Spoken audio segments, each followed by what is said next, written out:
안녕하세요. 133목장 박성민입니다. 저는 포항에서 태어나 일남 이녀 중 장남으로 태어났습니다. 아빠 쪽은 절을 다녔고 엄마 쪽은 교회를 다녔습니다. 저는 자연스럽게 엄마 따라 교회를 오천 큰 교회로 다니다가 6살 때 해도로 이사를 가게 되면서 집과 교회가 멀어지자 교회를 안 다니게 되었습니다. 그러다가 초등학교 1학년 때 같은 반 친구인 유민이가 교회 달란트 시장에 같이 가자고 하였고 저는 교회에 대한 꺼리낌이 없었기 때문에 따라갔습니다. 그렇게 하여서 포항중앙침례교회를 오게 되었습니다.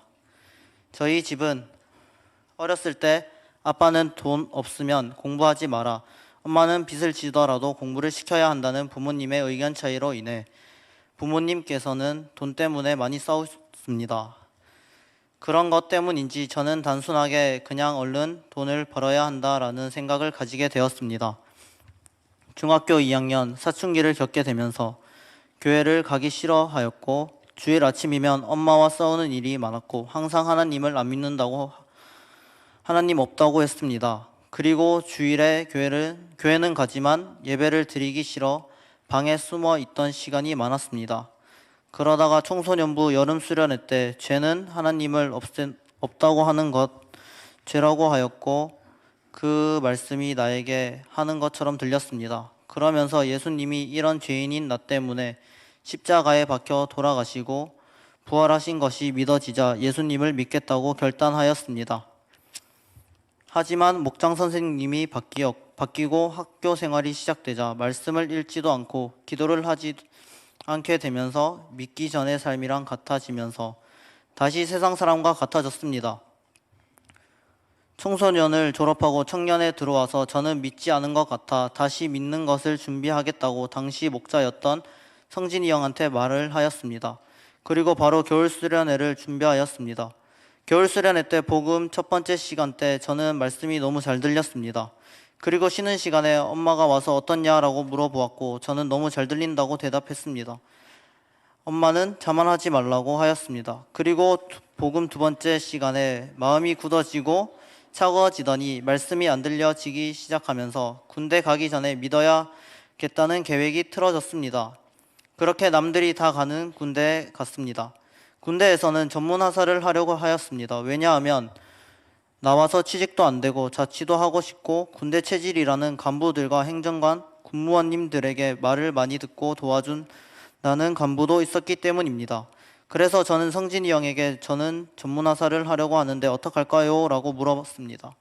성진이 형은 하지 마라, 교회에 나와야 한다 라고 하셨습니다. 하지만 저는 이미 전문하사를 해서 몇 년을 김포에 있다가 포항에서 근무할 거야 라는 계획을 이미 다 짜놓은 상태였습니다. 그래서 성진이 형에게 동의를 구하는 말투로 말을 했습니다. 저는 목사의 말을 듣지 않고 신청하였고 전문하사를 붙게 되었습니다. 전문하사 교육을 받기 전에 제가 하던 과업을 후임에게 인수인계하는 과정에서 후임이 못 따라오자 욕설과 갈굼으로 인해 후임은 저를 신고하였습니다. 그래서 다른 곳으로 전출을 가게 되었고 전문하사는 못하게 되었습니다. 지금 생각하면 전문하사를 하였다면 선임 간부들과 동기와 술을 마시고 문란하게 살았을 것 같습니다. 여름방학 때 군대도 갔다 왔는데 2학기 용돈은 내가 벌어야지 않겠냐라는 생각으로 알바를 알아보고 있던 와중에 아빠의 지인분께서 공장에서 알바를 추천해 주셨습니다. 7월부터 8월 중순까지 공장에서 일을 하다가 폭발할 수 있는 재료 근처에서 용접을 하게 되었는데 내가 잘못하면 죽을 수도 있겠구나라는 생각을 하게 되었습니다. 그러면서 내가 죽으면 어디를 가게 되는지에 대해 생각하게 되었고 자연스럽게 하나님을 찾게 되었습니다. 또 평일에 축구를 차다가 무릎을 다쳐서 주일에 저녁에 하던 배구 동호회를 나가지 못하게 되자 주일 저녁에 항상 운동으로 시간을 보내었던 저에게는 비어버린 시간이 되었습니다. 저녁 예배를 한번 드려보자라는 마음을 가지게 되었고 그날 참석한 저녁 예배 때 구원 간증하시는 분의 간증을 들었을 때 평범한 일상도 하나님께서 주시는 하나님의 은혜다라는 간증의 내용을 들으면서 나는 이런 은혜를 당연하다고 생각하면서 살아가고 있었구나 라는 것을 깨닫게 되었습니다. 그러면서 저는 평안한 삶을 주시고 위험한 알바를 하는 도중에도 하루를 무사히 보내게 해주신 하나님께 감사하자라는 마음이 들었습니다. 그리고 나서 예수님을 믿고 싶다라는 마음이 생겼습니다. 그리고 나서 알바가 끝나고 난 뒤부터 교회에 매일 자격증 시험 공부를 하고 매일 기도도 하면서 교숙자 생활을 했습니다. 9월 복음 집회를 준비하면서 청년 예배 때 부목사님께서 가룟 유다와 빌라도에 대한 말씀을 해주셨습니다. 그들은 예수님을 무시하고 세상에 대한 것들을 버리지 못해 예수님을 넘겨주었다 라는 말씀과 함께 예수님께서 문 밖에서 계시는 사진을 보여주셨습니다. 요한계시록 30장 20절 볼지어다 내가 문 밖에 서서 두드리노니 누구든지 내 음성을 듣고 문을 열면 내가 그에게로 들어가 그와 더불어 먹고 그는 나와 더불어 먹으리라는 아멘는 말씀을 듣고 아직까지도 예수님은 문 밖에 서서 나를 기다리신다고 말씀을 하셨습니다. 22년 동안 나를 위해 문 밖에 서서 기다리시는 예수님께 감사하고 내가 뭐라고 기다리실까 하는 생각이 들면서 예수님의 사랑이 느껴졌습니다. 이어서 내가 진짜 세상을 포기하지 못했기 때문에 하나님을 무시하고 살았다는 것을 회개하게 되었습니다. 은혜를 받았지만 다시 일상으로 돌아가니 학교 형들이 술을 마시자고 하였는데 속으로는 교회를 가서 기도를 해야 하는데 지금 여기서 같이 놀면 안 되는데 하고 생각을 했지만 거절하지 못해 같이 놀게 되었습니다. 그런 다음날 하나님 앞에 그렇게 회개를 하였는데 거절하지 못한 나의 모습에 대해 실망감을 가지게 되었습니다. 자포자기하는 심정으로 수요일에도 그 형들과 같이 놀았습니다. 그렇게 실컷 놀고 다음날 학교에서 영일대 버스 정류장에서 걸어서 교회를 오는 길이었습니다. 그때 외로운 마음이 많이 들었습니다. 학교 형들, 친구들한테 전화를 했지만 다들 약속 있고 해서 만날 사람이 없었습니다. 그래서 원래 가려고 했던 교회를 가서 의찬이 형한테 진짜 외로웠다. 근데 갈 곳이 교회밖에 없다고 말했고 의찬이 형도 그래 교회밖에 없다고 말하였습니다. 나 역시도 내 마음을 채워주는 곳은 교회밖에 없구나 하는 마음이 들었습니다. 그리고 양육을 하면서 유한이 형한테 이 말을 하자 유한이 형은 세상은 자신들이 필요할 때는 불러서 이용하지만 필요 없을 때는 버리고 나를 책임져 주지 않는다고 하셨습니다. 토요일에 복음 집회를 들으면서 복음의 내용이 다 의심 없이 내용 그대로 받아들여졌고 부정적인 마음이나 질문이 들지 않았습니다. 그래서 저는 하나님은 창조주시고 죄인 내가 하나님을 마음에 두기 싫어하셔서 하는 죄를 지었고 그 죄로 인해 나는 지옥에 갈 수밖에 없는 존재이지만 나를 사랑하셔서 예수님을 내 죄를 대신하여 십자가에 박혀 돌아가시고 3일 만에 부활하셨다라는 복음의 내용을 듣고 결단을 하였습니다. 그러나 결단을 하고 10분이 채 되지 않아서 너무 쉽게 믿어지는데 이것이 구원받은 것이 맞는가? 라는 생각이 들면서 확신을 가지지 못했습니다. 그 이후 목사님께 교회 안의 2세들을 만나서 복음을 전하시겠다고 하셨습니다. 복음 신방을 한다는 이야기를 듣고 처음에는 목사님을 만나고 싶다라는 생각과 막상 목사님을 만나야 한다면 부담감이 들었습니다. 그래서 신청을 했는데 취소하고 싶다고 엄마한테 이야기를 했습니다. 하지만 엄마는 그냥 하라고 요한이 형도 마음이 바뀔 수도 있으니 나중에 생각하자라고 했습니다. 목사님과 만나는 날 준비하면서 복음이 교재를 가지고 계속 요한이 형과 양육을 했습니다. 복음 신방을 기도로 준비하는데 한 주 정도도 계속 너무 부담스러운 생각이 들었는데 이왕 목사님을 만나는 시간을 잡았으니 그 시간이 헛되이지 않게 해야겠다는 마음이 들어서 기도로 계속 준비했습니다. 목사님께서 만나서 일식집을 갔는데 맛있었습니다. 그리고 교회로 와서 사무실에서 목사님께서 내가 안 되는 것이 무엇이냐고 질문하셨는데 결단한 뒤에 삶이 생각보다 변하지 않는 나의 모습에 대해서 질문했습니다. 고린도전서 6장 10절에서 11절 도적이나 탐욕을 부리는 자나 술 취하는 자나 모욕하는 자나 속여 빼앗는 자들은 하나님의 나라 유업으로 받지 못하리라. 너희 중에 이와 같은 자들이 있더니 주 예수 그리스도의 이름과 우리 하나님의 성령 안에서 씻음과 거룩함과 의롭다 하심을 받았느니라. 아멘. 같은 말씀을 주시면서 고린도 교회의 성도들도 술 취하는 자들이 있었기 때문에 바울이 술 취하지 말라고 한 것이라고 말씀하시면서 구원을 받는 것은 지옥이냐 천국이냐 하는 위치를 결정하는 것이고, 삶이 변하지 않는 것에 대한 문제는 위치에 대한 이야기가 아니라 상태에 대한 부분이기 때문에 이것은 양육을 받고 권면을 받고 믿음이 성장하면 이겨낼 수 있는 것이다. 지금 복음을 받아들이고 구원을 받는다는 것은 위치에 대한 설명이고, 구원을 내가 받았는데 이렇게 살아도 되는가?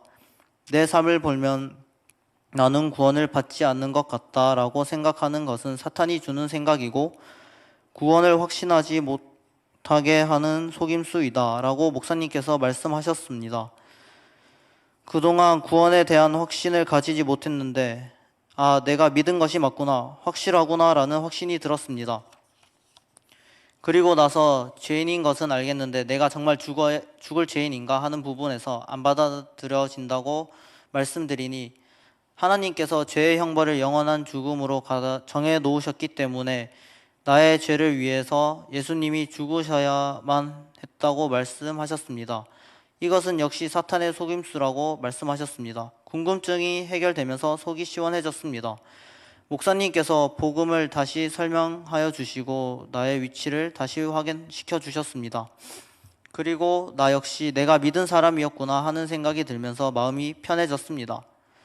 목사님께서는 저에게 이제 삶을 살아가는 도중에 사탄이 너 정말 이렇게 사는데 믿는 게 맞아? 라는 생각을 질문한다면, 다시 너를 속이려 한다면 그것에 대한 대답으로 복음으로 다시 돌아가서 너의 신앙의 위치를 확인하고 확신하라고 하셨고, 이제 그리스도인으로서 정체성을 가지고 힘을 내서 살아가라고 말씀하셨습니다.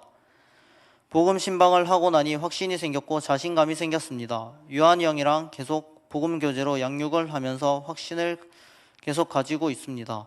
다시 그리스도인의 정체성을 가지고 살아가면서 예전에는 학교 시험과 같이 중요한 일이 있으면 그것에만 몰두하였는데, 이번에는 기말고사 시험 기간 도중에도 기도를 하면서 하나님과의 연결을 놓지 않았습니다. 그리고 평소 만나는 친구들이 있는데 친구들에게 이제 나는 술을 안 마신다고 하였습니다. 친구들은 왜라고 하고 진짜 한 캔만 마셔라 라고 유혹을 하였지만 거절하였습니다. 최근에는 펜션에 친구들과 놀러 가게 되었는데 음식을 사러 마트에 갈 때부터 계속 정확하게 예수님을 믿기 때문에 술을 마시지 않는다고 얘기했고, 펜션에서 노는 기간 동안 계속 결단을 지켰습니다. 또 교회 음향팀을 섬기고 있는데 찬양팀 악기와 싱어 밸런스를 맞추는 믹싱을 할 때 이전에는 열심히 하려고만 했고 잘 들리지 않는다면 힘들었는데, 지금은 청소년부 연습 전에 기도할 때 이런 부분도 전부 하나님께 달려있다는 것을 깨닫고 기도로 의탁드리고 있습니다. 꾸준히 말씀 읽기와 매일 기도를 훈련하고 있습니다. 아직은 부족하지만 노력하겠습니다. 누가복음 12장 13절에서 21절, 무리 중에 한 사람이 이르되 선생님, 내 형을 명하여 유산을 나와 나누게 하소서 하니, 이르시되 이 사람아, 누가 나를 너희의 재판장이나 물건 나누는 자로 세웠느냐 하시고, 그들에게 이르시되 삼가 모든 탐심을 물리치라. 사람의 생명이 그 소유에 넉넉한 데 있지 아니하니라 하시고, 또 비유로 그들에게 말하여 이르시되 한 부자가 그 밭에 소출이 풍성함에 심중에 생각하여 이르되 내가 곡식 쌓아둘 곳이 없으니 어찌할까 하고, 또 이르시되 내가 이렇게 하리라. 내 곳간을 헐고 더 크게 짓고 내 모든 곡식과 물건을 거기 쌓아두리라. 또 내가 내 영혼에게 이르되 영혼아, 여러 해 쓸 물건을 많이 쌓아두었으니 평안히 쉬고 먹고 마시고 즐거워하자 하리라 하루때, 하나님은 이르시되 어리석은 자여, 오늘 밤에 내 영을 도로 찾으리니 그러면 네 준비한 것이 누구의 것이 되겠느냐 하셨으니 자기를 위하여 재물을 쌓아두고 하나님께 대하여 부여하지 못한 자가 이와 같으니라. 아멘. 이제 하나님의 자녀인 저는 어둠의 메시지인 인생은 태어나면 죽으면 끝이다. 그러니 돈을 열심히 벌고 하고 싶은 것을 다 하자라는 거짓말에 속지 않고 빛의 메시지인 인생은 창조부터 영생까지라는 것을 잡으며 하나님을 만났을 때 무엇을 하다가 왔느냐 하고 하면 돈을 벌다가 왔습니다가 아닌 하나님의 목적을 이루며 살다 왔습니다 라는 삶을 살겠습니다. 청년에서 장년으로 올라갔어도 저의 구원을 위해서 기도해 주시고 안부를 항상 물어봐 주시는 성진이 형 감사합니다.